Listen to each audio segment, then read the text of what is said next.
Movie begins with a little girl walking into an ongoing bank robbery. One of the robbers tries to intimidate her by pointing his gun, but the girl peels off her face mask, revealing a grown man underneath. He is Lieutenant Frank Drebin Jr. of the LAPD police squad. Frank takes down the robbers, but unbeknownst to him, this was just a distraction. Another man cracks open a small safe, retrieves a device, and delivers it to his boss, Richard Kane. After handling the robbers, Frank returns to the station, where his police chief scolds him for his over-the-top methods. Chief Davis explains that some of the robbers are already lawyering up to sue Frank, and warns that this could bring down the entire squad. Davis removes Frank and his partner Ed from the bank case and assigns them to a different one. As they leave the office, Frank pauses at his father's picture. Paying tribute to Frank Drebin Sr., he prays for a sign of approval, asking his father to send him an owl. So, if you're proud of me, maybe make me see an owl or something. Later, Frank and Ed arrive at the scene of a car crash. A cop mentions the accident happened around 4 a.m., noting the lack of skid marks, suggesting the driver drove straight into the crash. Frank inspects the car and finds empty pill bottles and a matchbox. When he asks for the victim's identity, Ed identifies him as Simon Davenport, 53 years old, unmarried, with no children, but has a sister named Beth Davenport. She's divorced, has a fiery personality, enjoys the outdoors, and also loves cuddling up to a book. After gathering all necessary information, Frank rules the crash a suicide and orders the men to tow the car.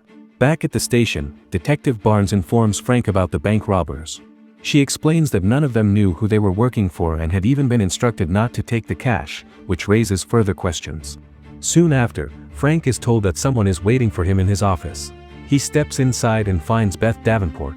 In his inner monologue, Frank describes her as a lady with everything in the right place: head, shoulders, knees, and toes. They introduce themselves, and Beth explains that Simon was her brother. She insists he would never commit suicide and believes he was murdered.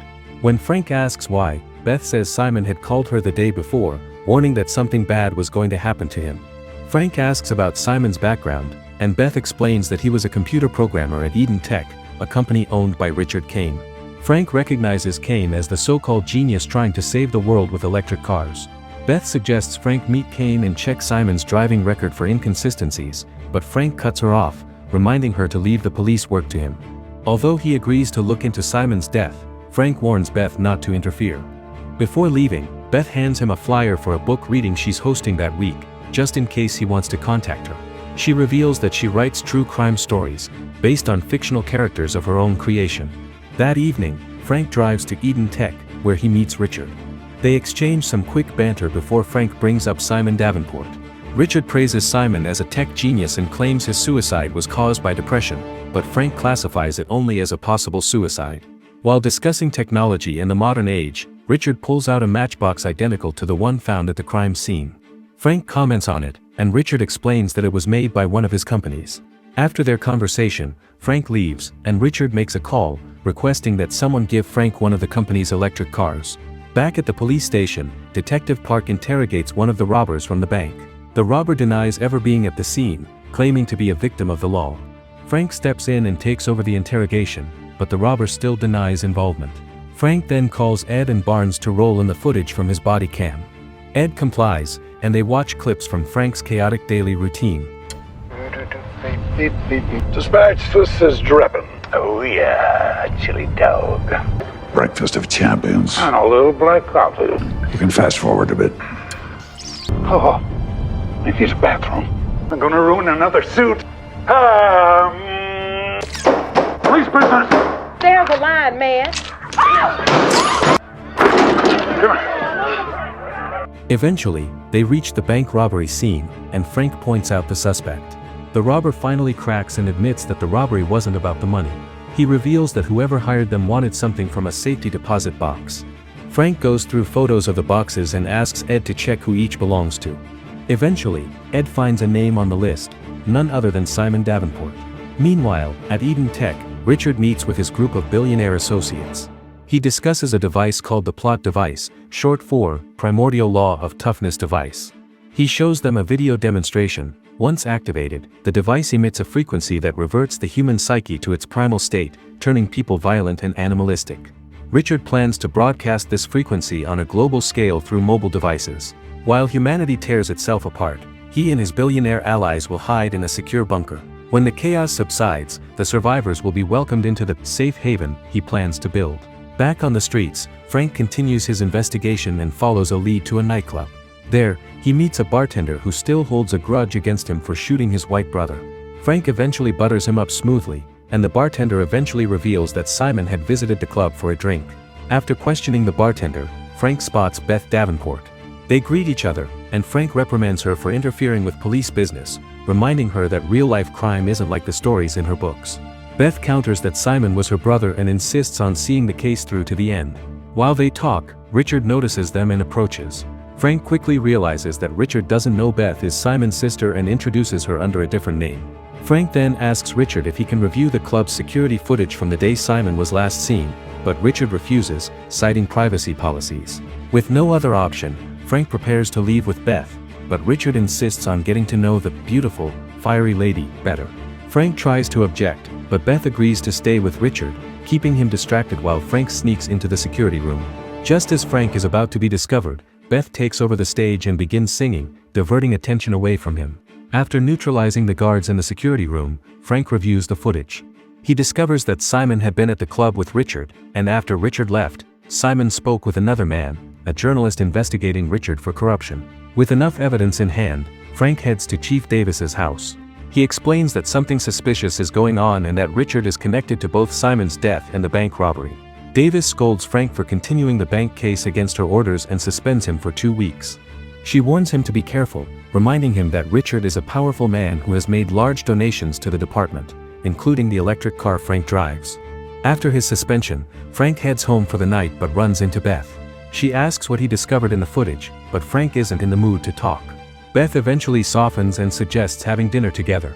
They exchange witty banter, and Frank ends up inviting her inside. Inside, Frank talks about his late wife, and Beth sympathizes with him. Eventually, their conversation shifts to making turkey for dinner. Unbeknownst to them, Richard has sent his right-hand man, Sig Gustafson, to spy on them. When Frank pulls the curtain, Sig uses an embedded visual assistance system to watch them but ends up completely misinterpreting what he sees. You aren't lying. This oven is disgusting. Oops. Oh, this is my Buster.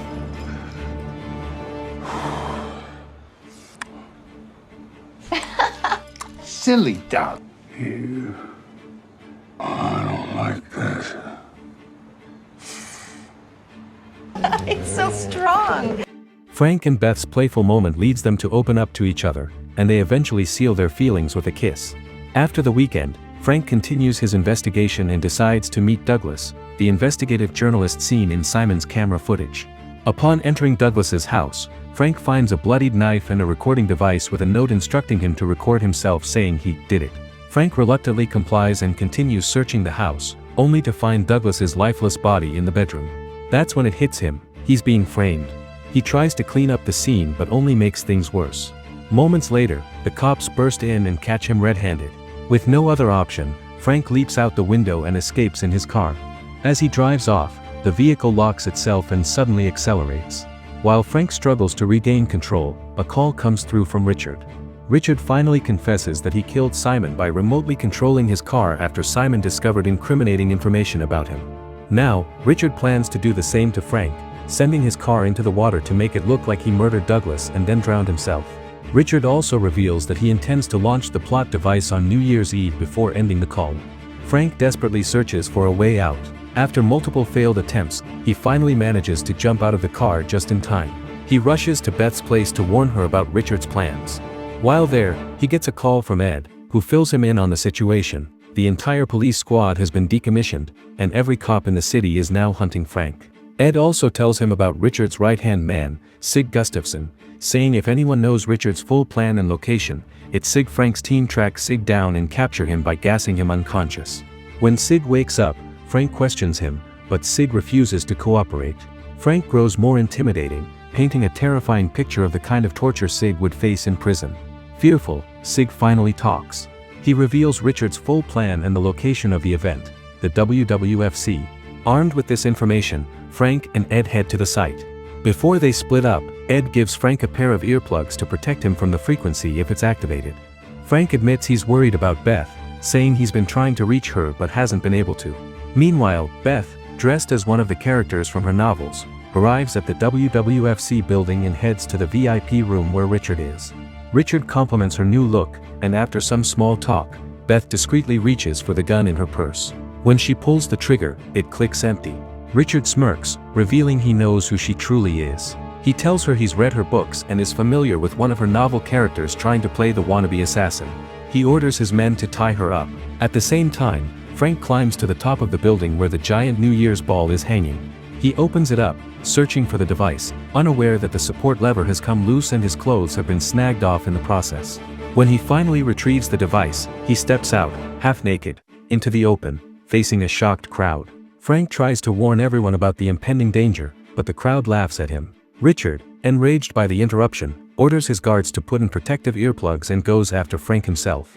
He corners Frank, pulls out a remote, and activates the device's frequency. Within seconds, chaos erupts. The crowd turns violent, attacking each other in a frenzy. Amid the mayhem, Frank loses the device, and Richard snatches it before escaping with his billionaire friends. After fighting off a few attackers, Frank jumps into a car, but it won't start. Then he spots an owl perched nearby. Taking it as a sign from his father, Frank asks for help. Moments later, the owl soars into the night sky, guiding Frank as he hunts down Richard and his men. One by one, the billionaire goons fall until only Richard remains. Frank tries to reason with him, but Richard refuses to listen. The two prepare to fight, but a single punch from Frank sends Richard whining and gasping for air. Frank arrests Richard just as Beth arrives at the scene. She pulls a gun on Richard, ready to shoot, but Frank talks her down. Instead, Beth grabs the plot device and powers it off. Instantly, the chaos stops, and the raging crowd shifts from throwing punches to sharing hugs. As calm returns, Beth and Frank share one final kiss. Thanks for watching. See you in the next one.